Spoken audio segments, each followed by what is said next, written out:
Olá pessoal, o vídeo de hoje está incrível, está imperdível. Eu trouxe aqui um casal, tem uma história de superação sensacional que eu queria compartilhar com vocês. Ela sofreu uma doença e teve que realmente se reinventar. Ele também, ele era um coronamacho como eu, de repente teve que botar a mão na massa e mais, tinha que cuidar dela, do filho, enfim. Uma história de superação sensacional desse casal que unido fez de um limão uma limonada, e essa história que eu quero trazer para vocês. Mari de Oliveira e Eduardo Forcella. Segura aí que eu já volto com eles logo depois da vinheta. Valeu!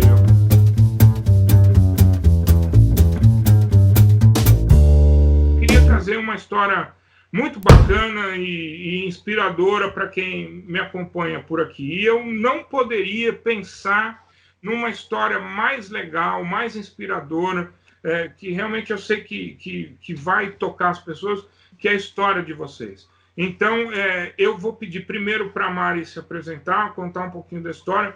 Eu brinquei lá no começo da abertura do vídeo, Corona Macho tem cura, tem tudo a ver com essa história também.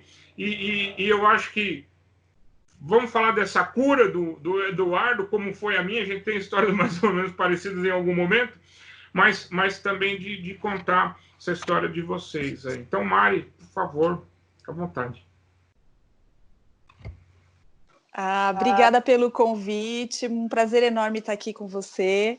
Bom, eu sou a Mari de Oliveira, eu tenho 38 anos, eu e o Eduardo, nós somos casados já há 18 anos, e em 2010 eu tive um diagnóstico, eu descobri que eu tenho uma doença no intestino, que chama doença de Crohn, é uma doença crônica, né, mas com tratamento se ganha qualidade de vida, e foi o que aconteceu comigo.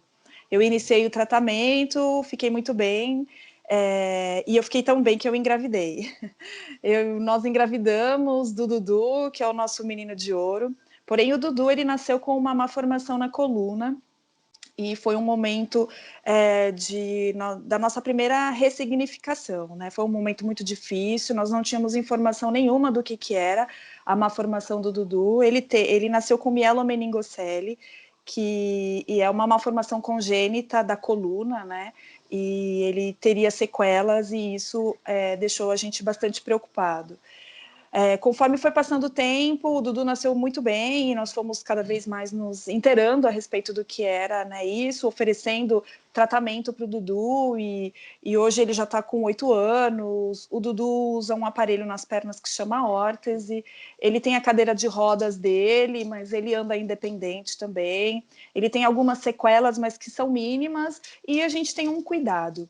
Eu, como mãe de primeira viagem, sempre fui uma mãe centralizadora, né?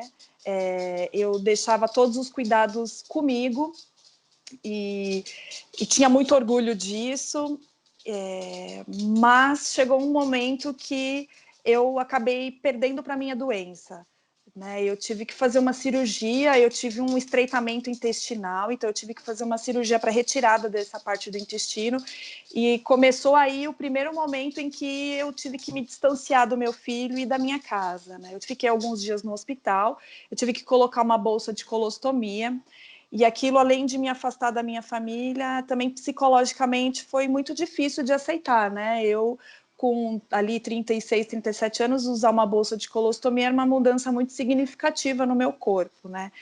E então eu tive um momento de introspecção, mas eu voltei para casa, eu vi que aquilo me trouxe qualidade de vida, eu consegui ficar disponível para o meu filho e para o meu marido, porque eu já não tinha mais dor, porque eu estava sofrendo muito com dor, e eu ficava muito magra, anêmica, então eu tinha uma fadiga crônica, assim, que me tirava das minhas atividades.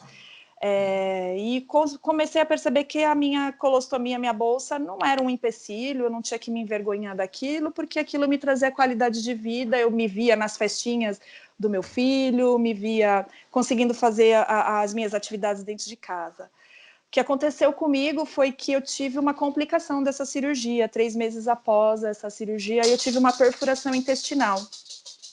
Por conta dessa perfuração que eu tive, em decorrência, né, ela me levou a uma infecção generalizada. Então, o meu caso se agravou demais, eu tive que ficar em coma, né, em coma induzido, e eu tive poucas chances de sobreviver. Essa infecção generalizada fez com que eu amputasse as pernas abaixo do joelho e os dedos das mãos. E ao todo eu fiquei 3 meses dentro de um hospital. E quando eu saí do hospital, a minha vida estava assim transformada, né? Porque eu, da mãe centralizadora, tive que abdicar os cuidados do meu filho, porque eu, né, como vocês podem ver aqui as mãos, eu não conseguia fazer nada. O meu filho precisa fazer uma sonda de alívio, né, para aliviar a urina, né, para aliviar a bexiga. Então eu não conseguia fazer nada, uma troca simples de fralda eu não conseguia fazer, banho, né, auxiliar ele no banho, eu já não conseguia fazer nada. Então, eu tive que ter todo um trabalho de entender que eu já não podia cuidar do meu filho e não podia nem cuidar de mim mesma, né?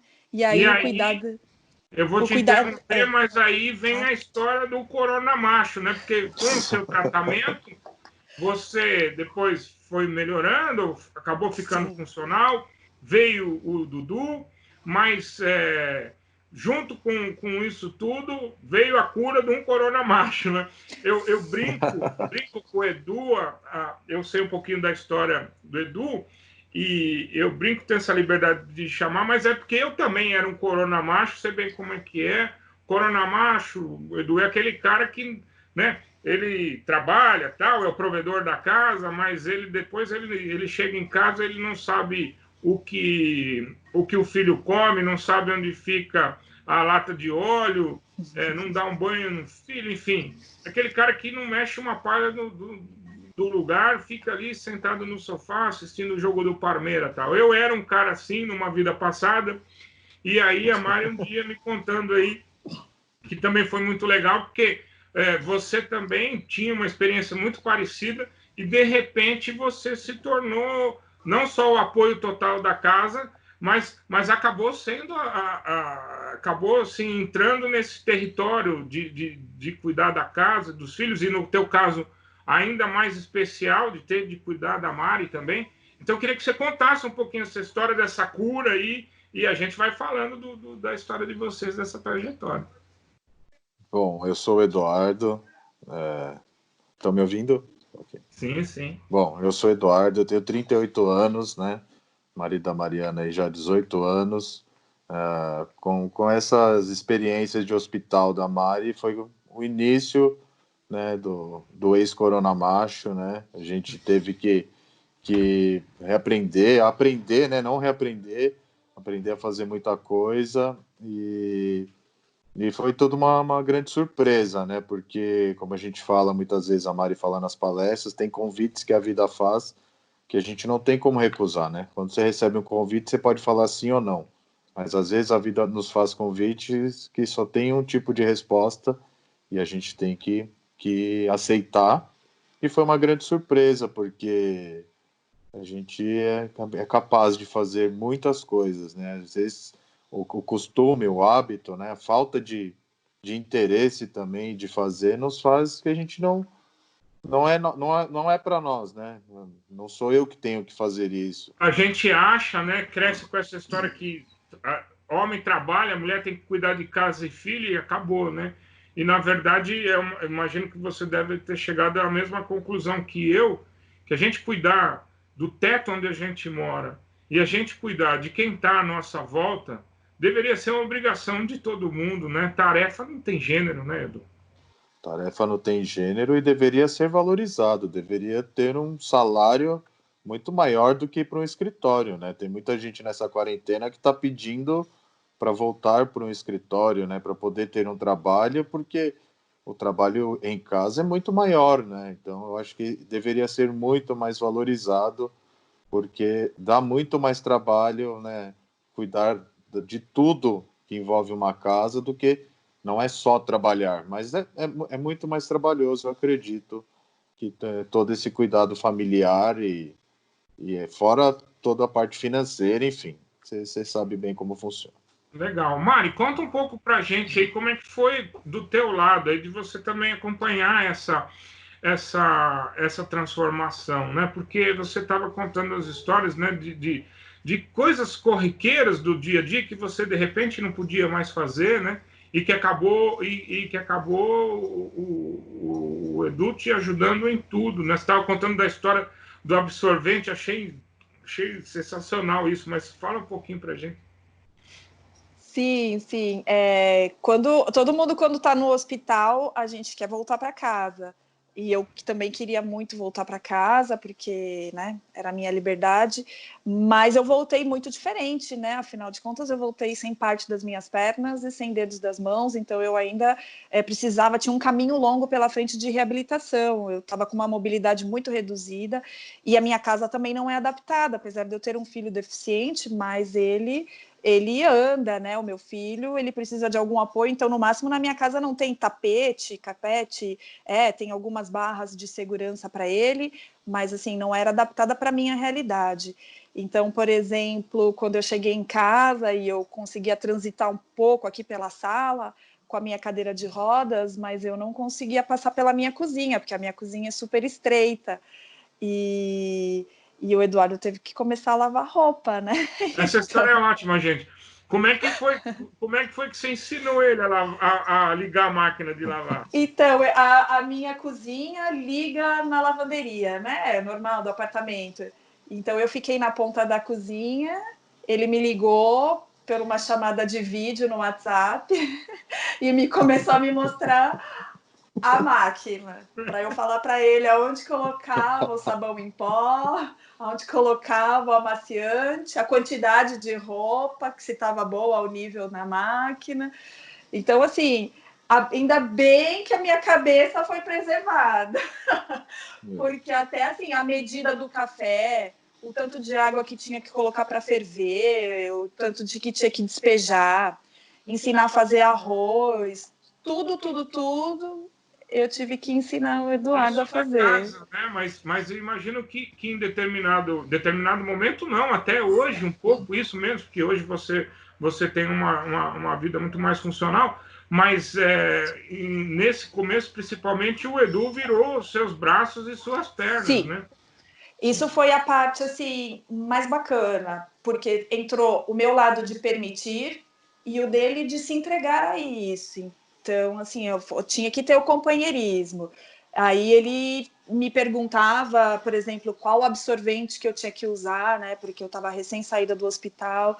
Então ele teve que aprender, né, a comprar também e a colocar na calcinha, a dar preferência para usar o com aba, cobertura de algodão, teve que aprender tudo. Teve que aprender tudo. Em absorvente. Mas e é muito louco, né? Porque tem essas tarefas do dia a dia mesmo, né? Para você, quer dizer, o Edu teve que abdicar um pouco até da vida dele cotidiana para poder também fazer com que as coisas funcionassem. Né? Totalmente. Aí chegou o momento quando eu já estava para protetizar, que aí eu já estava bem reabilitada, e aí aos pouquinhos ele pôde voltar. Ele tem banda, né? Voltar a pelo menos estar no núcleo dele também. Isso também acaba que me deu muita satisfação, né? De ver ele poder voltar à vida dele, né? Eu acho que essa história de vocês é muito bacana, porque, embora, como vocês lembraram, a vida não convidou, né? Essa situação simplesmente chegou na porta de vocês, mas é um ótimo exemplo de como a gente pode viver essas relações de gênero de uma maneira saudável e, principalmente,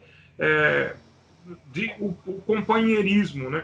Porque quando a gente, vamos dizer, está no nosso cotidiano normal, vamos dizer, não tivemos um incidente como o de vocês, a gente não para pensar em algumas coisas.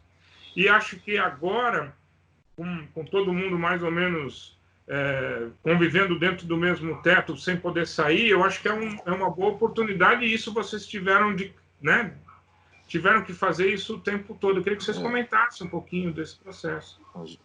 A Mari ficou 3 meses, né? Então, nesses 3 meses, a gente abriu mão da vida porque era sobrevivência, né? Então, assim, eu ia para lá de segunda ou domingo, ficava até sexta, dormia dentro da UTI, na cadeira da UTI, tomava banho nos banheiros que tinha no hospital, né? um banheiro normal que não tinha chuveiro, então a gente teve que mudar a vida, assim. O Dudu ficou com a minha família, e lá eu via, né, auxiliares, enfermeiros, fisioterapeutas, todo mundo trabalhando, cuidando dela, e eu fazia companhia para ela, né? Eu ficava lá mesmo para saber o que estava acontecendo, para lutar pela sobrevivência, e via todos os procedimentos que eram feitos, né, na troca de limpeza de bolsinha, né, da colostomia, da parte de urinar, que usa a tal da comadre, né, que é uma grande amiga que eu tenho, mas não é uma pessoa, a comadre é um acessório, né, que usa para fazer, para urinar, né, enfim, medicação, troca, banho, e aí eu ficava olhando tudo aquilo e falava, caramba, isso dá trabalho, hein? Nossa, né? Aí o doutor, perto desses 3 meses, liberou a gente para um quarto, né? A gente saiu da UTI, ficamos lá 2 meses e cacetado, né? E aí, no quarto já foi o primeiro choque, porque no quarto a enfermagem vem de hora em hora, né? Na UTI é o tempo todo, graças a Deus, ficou no hospital maravilhoso. E aí, já no quarto, o doutor deixou a gente, já não vinha enfermeira toda hora, e nos deu uma cadeira, né?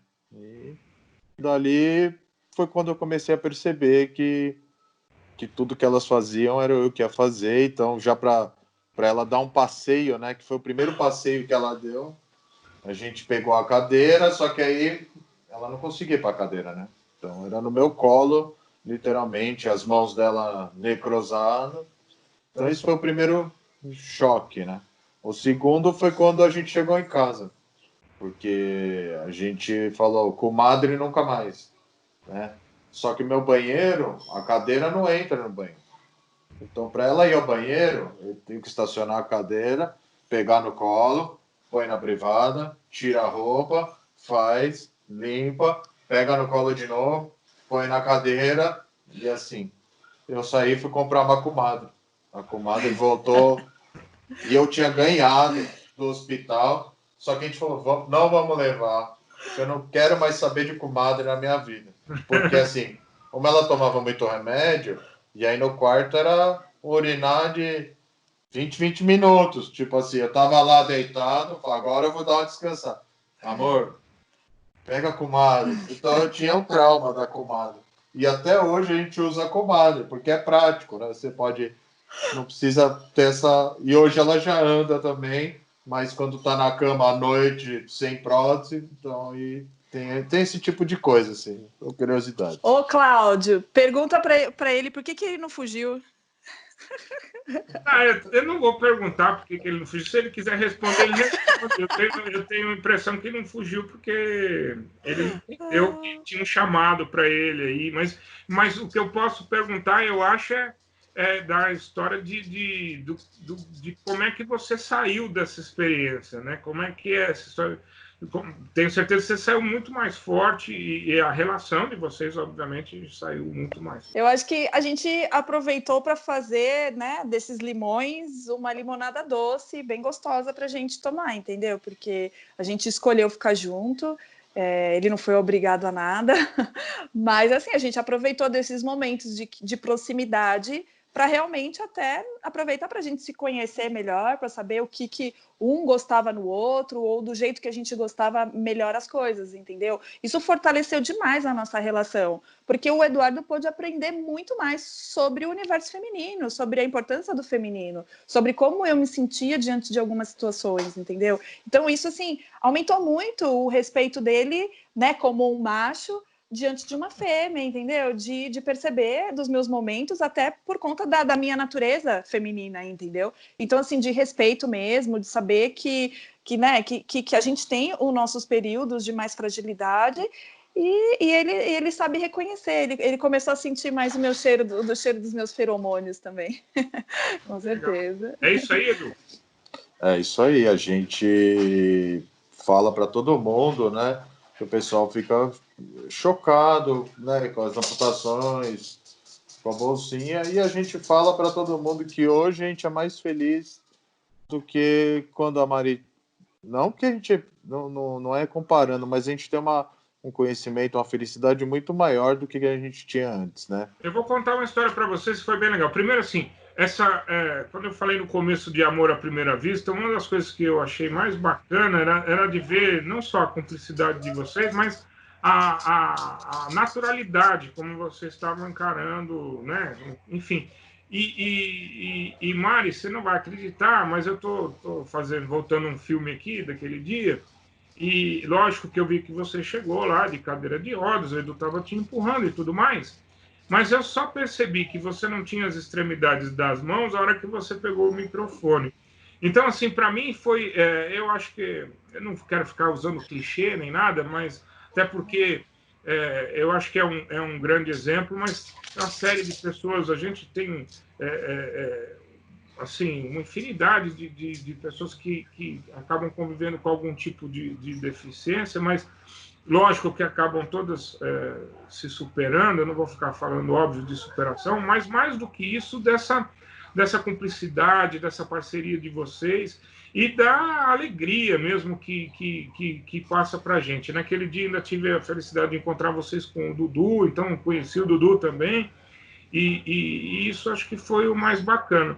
Eu queria, vou deixar vocês à vontade para falarem o que vocês acharem que tem que falar ainda, mas aproveitando esse período que a gente vive hoje de quarentena, queria que vocês contassem um pouquinho também da experiência de vocês agora, nesse período de quarentena, em relação aos cuidados, né? Imagino que a Mari precisa se cercar de alguns cuidados especiais, o próprio Dudu, filho de vocês, então queria que vocês contassem um pouco dessa experiência de agora, desse momento.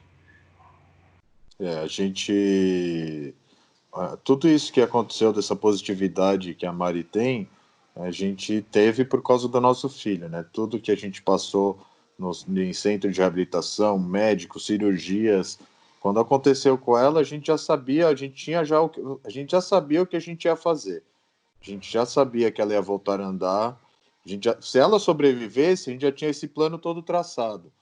E lá com ela teve, pra você ter noção, foi tão grave que a língua dela ficou toda necrosada, ela não conseguia falar. Então ela só conseguia concordar, assim ou assim. Então, dali, como o Dudu foi paciente da ACD, no caso, da instituição, então dali eu falei, né, com quem que eu falo, ia mostrando para ela no celular. Então ali a gente já planejou tudo, inclusive as palestras, ela está escrevendo agora, que é uma coisa que ela sempre fez e estava escondido. Então isso tudo a gente já tinha como objetivo e vontade, né? Além da gente ficar junto. Agora na quarentena, assim, nós estamos trabalhando muito mais, parece, né? Porque como ela ficou muito tempo fora de casa, então agora nós estamos arrumando todos os armários, nós estamos desmontando armário, nós estamos organizando cozinha. Então, assim, tá uma loucura. Então, Edu, eu acho que é importante a gente falar desse cuidado especial que a gente precisa ter. Vocês estão se resguardando aí, todo mundo precisa se resguardar. Eu tenho uma família também, uma parte da família lá na França. A situação lá na França, por exemplo, é uma situação bastante séria e eu acho que é importante a gente lembrar.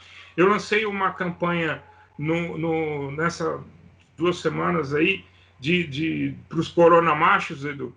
Coronamacho, fique em casa, mas saia do sofá, né?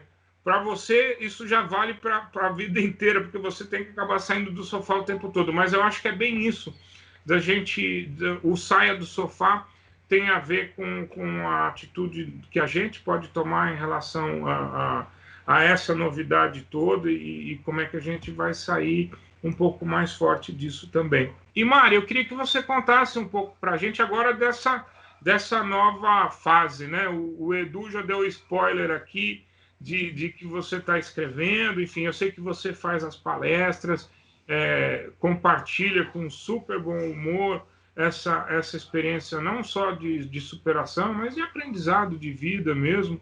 Então, eu queria que você contasse para a gente como é que são as palestras, o que você anda fazendo e os planos aí para frente. Eu tive essa oportunidade, né, depois que saí do hospital, de realmente essa palavra ressignificação ser bem intensa na minha vida. O Eduardo sempre me estimulou muito a escrever, Eu hoje já consigo digitar e escrever, já estou reabilitada para isso, mas acaba que o microfone veio antes. Então, essa chance de poder contar, né, relatando a minha história ali ao vivo para as pessoas, é muito significativo e muito importante, porque a troca é muito verdadeira. Eu não só inspiro, né, eu sou inspirada também, porque cada público é um público, cada maneira das pessoas receberem a minha história é única. Acho que por conta de tudo que a gente viveu, né? Desde a história com o nosso filho, que é o que eu conto nas palestras, né? Desde o meu diagnóstico, a história do diagnóstico do Dudu, e também depois quando aconteceu as minhas amputações e o que aconteceu após, e por conta de eu ter informações preciosas para poder enfrentar essa fase muito dura da minha vida, né? Porque ninguém está preparada para amputar 2 pernas e quase ficar sem mãos, né? Então, eu tive que reunir toda essa experiência sabiamente, né, e friamente também, para conseguir dar esse passo adiante. Eu tenho o maior prazer hoje em fazer palestras e falar a respeito daquilo que é o meu propósito, que é ter disponibilidade à mudança, né, de quanto a gente pode sim adaptar. Né? E acaba que hoje em dia, né, vivendo a fase da pandemia, acaba que a gente tem vivido de modo adaptado, e é uma coisa que eu e o Eduardo e os meus Dudus aqui em casa a gente já vinha vivendo há muito tempo, né? Além de quarentenas, a se adaptar a novos estilos de vida, né? A ter que adaptar a mentalidade para o que viria pela frente e também adaptar o ambiente, né? Que é o que o Eduardo falou agora há pouco que a gente tem feito. Eu, como agora estou reabilitada, né? Então, eu tenho tentado transformar a minha casa sem muito custo, claro, porque eu não tenho, né, essa facilidade, mas assim, tentar deixar as coisas fáceis para que eu consiga usar, mexer, abrir uma gaveta, tudo a gente tem que repensar. Então, eu falo que assim, as amputações não só me tirou partes do meu corpo, mas ela me trouxe a oportunidade de assim, agir com mais inteligência e ser mais estrategista, porque eu tenho que pensar em estratégia, assim, para eu conseguir fazer simples atividades do dia, como me vestir, como abrir uma gaveta, pegar alguma roupa, né, em algum lugar. Então, eu tenho que pensar sempre em estratégias. Então, nem tudo é o fim do mundo, né? A gente consegue se adaptar, sim. E vem livro por aí? Então, sim, eu tenho algumas coisas escritas e eu espero que, né, Já até o tem final do blog, não? ano.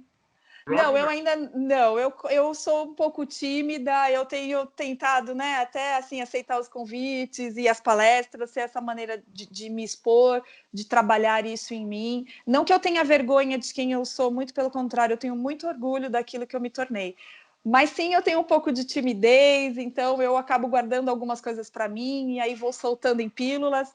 Então aí o livro vai ser uma oportunidade de mostrar, né, essa minha história. Eu acabo usando o meu Instagram, né, para mostrar mais, tentando mostrar o meu dia a dia, a maneira como eu penso e de como eu estou ressignificando a minha vida e após a amputação.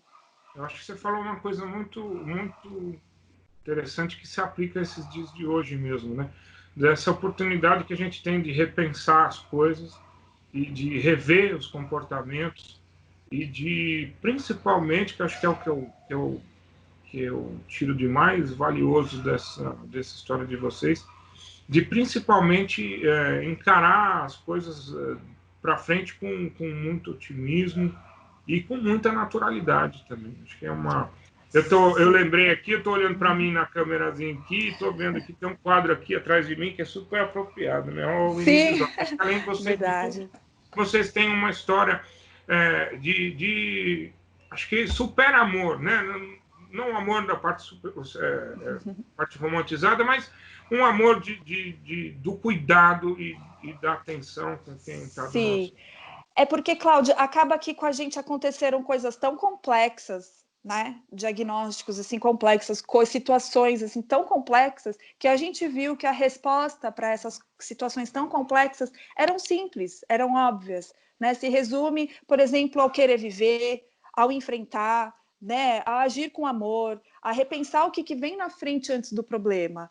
Né? E a gente viu que o nosso amor era maior, a nossa vontade de sentar à mesa e compartilhar a refeição nós três juntos era muito maior do que do que eu estar amputada, entendeu? E o Eduardo me alimentava, além de cortar a comida para mim, porque como eu não tenho muita função com a minha mão esquerda, ele até hoje tem que cortar, né, a minha carninha, mas no começo ele me dava comida na boca, por exemplo, era ele que me alimentava. E aí a gente viu que, assim, era só uma fase. Hoje eu já me alimento sozinha. É do meu jeito? É do meu jeito. Eu seguro o talher de outra maneira, mas hoje eu já me alimento sozinha. Então, assim, a gente viu que tudo passa. Às vezes a gente passa pelas coisas, se transforma e o resultado final não é o mesmo de antes. E que bom também que não seja, porque, né, hoje eu me sinto uma pessoa bem melhor. Eu, apesar das amputações, eu me sinto muito íntegra e eu sou exatamente aquilo que eu nasci para ser.